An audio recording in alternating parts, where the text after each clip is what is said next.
বিদ্যুতের মূল্যবৃদ্ধির প্রতিবাদে আজকের এই বিক্ষোভ সমাবেশের সংগ্রামী সভাপতি, মঞ্চবিষ্ট সম্মানিত প্রধান অতিথি, বাংলাদেশ জামাত ইসলামীর সংগ্রামী সেক্রেটারি জেনারেল জননেতা অধ্যাপক মিয়া গোলাম পরোয়ার, অন্যান্য সম্মানিত কেন্দ্রীয় এবং মহানগরী নেতৃবৃন্দ, সংগ্রামী দেশবাসী, বিদ্যুতের মূল্য যেটি বৃদ্ধি করা হয়েছে এটা সম্পূর্ণরূপে অনভিপ্রেত, অমানবিক, অন্যায্য এবং গণবিরোধী। এই গণবিরোধী সিদ্ধান্ত প্রত্যাহার করতে হবে।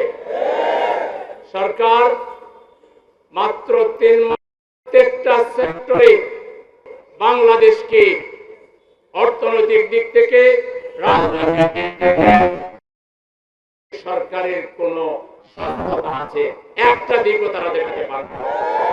তারা সেই অতীতের লুটতরাজকে আরো শক্তিশালী করেছে। এদেশের জনগণের জীবন ব্যবস্থা চালু করার জন্য মানুষ যে ব্যাংক চালু করেছিল, আজকে লুটেরা হয়ে সেই ব্যাংক দখল করার পায়তারা করছে। জনগণ ঝাড়ু পিটা দিয়ে বাংলাদেশ থেকে তোমাদেরকে বিদায় করবে।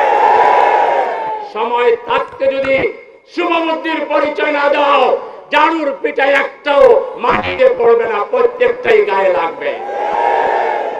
সংগ্রামী দেশবাসী, আমরা আজকে বিদ্যুতের মূল্য বৃদ্ধি করেছে আর পাইকারি 20% করেছে।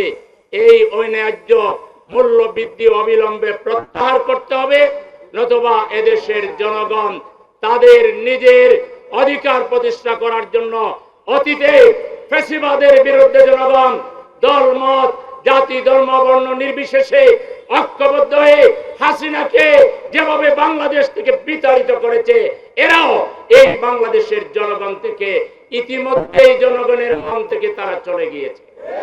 তারা প্রথম গাদ্দারি করেছে, 5 কোটি মানুষের ভোটকে তারা অমান্য করে, অগ্রাহ্য করে, অশ্রদ্ধা করে পার্লামেন্টে তারা সংবিধান সংস্কার পরিষদের শপথ না নিয়ে বিসমিল্লাহ যে গলত করেছিল, যারা বিসমিল্লাহ গলত করে, বিসমিল্লাহর মাধুর্য যারা জানে না, বরকত জানে না, এরা রাজনীতিতে কোনোদিন সফলতা পাবে না।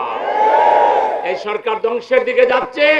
যদি তারা অনতিবিলম্বে ফিরে না আসে, তাদের এই ধ্বংস থেকে তাদেরকে এক আল্লাহ ছাড়া কেউ রক্ষা করতে পারবে না।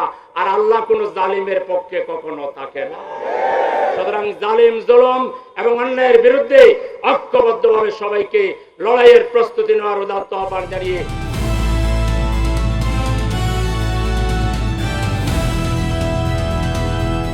দিনাজপুর টিভি, মানুষের জীবনের কথা বলে।